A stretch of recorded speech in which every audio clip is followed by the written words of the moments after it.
lot of people in this country thought, well, we wouldn't be able to do it. They were talking in terms of 2 or 3 decades, while I was talking in terms of a few years.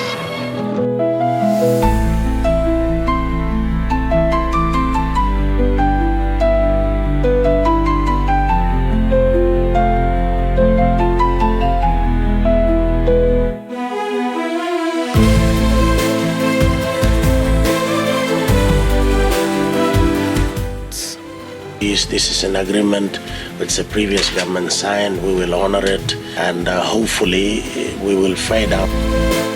We've managed to sustain such a good relationship with our nearest northern neighbour, and Michael Somare has been so much part of that. Also defending his own country's economic interests robustly.